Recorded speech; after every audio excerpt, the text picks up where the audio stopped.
Hey, I'm Tron and welcome to Word, your daily Bible chapter thirst quencher. This is Exodus 9 with 35 verses. Here 3 more disasters will devastate the country of Egypt by the hand of God as a judgment against its government, refusing to acknowledge the Lord and his people. Moses has another audience with Pharaoh to persuade him to let the Israelites go and worship God. The message comes with a stern warning about the consequences of Egyptian inaction in verse 3. The hand of the Lord will strike all your livestock, your horses, donkeys, camels, cattle, sheep, and goats with a deadly plague. This is the food, sacrifices, clothing, and transportation of much of the country.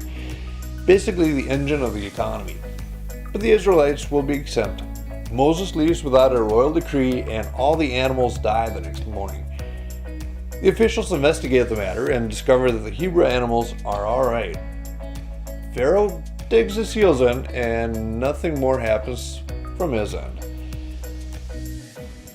When Moses and Aaron show up again, the Lord instructs them to introduce the next judgment on the country in verse 10. So they took soot from a brick kiln and went and stood before Pharaoh. As Pharaoh watched, Moses threw the soot in the air and boils broke out on people and animals alike. Even though the breakout of the festering illness is so bad, the people of the court can't stand up in front of Aaron and Moses. Pharaoh is unchanged in his attitude and will not release his Hebrew subjects. Later, God has another message for the Egyptian ruler in verse 15 and 16. By now, I could have lifted my hand and struck you and your people with a plague to wipe you off the face of the earth. But I have spared you for a purpose, to show you my power and to spread my fame throughout the earth. Mercy.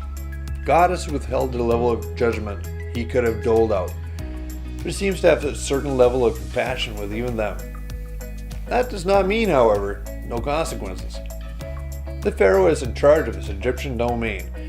His stubborn heart leaves his country in ruins. Moses warns the king of the coming storm that will level everything unsheltered that's alive. The ones that listen bring what they have inside and hunker down for the Egyptian megastorm.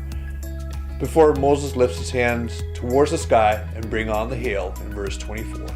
Never in all the history of Egypt had there been a storm like that, with such devastating hail and continuous lightning. The area of Goshen is the only place in Egypt that escapes the wrath. Pharaoh hurries the 2 brothers back to his court and begs them to make it all stop. He admits he is in the wrong and will let the people go.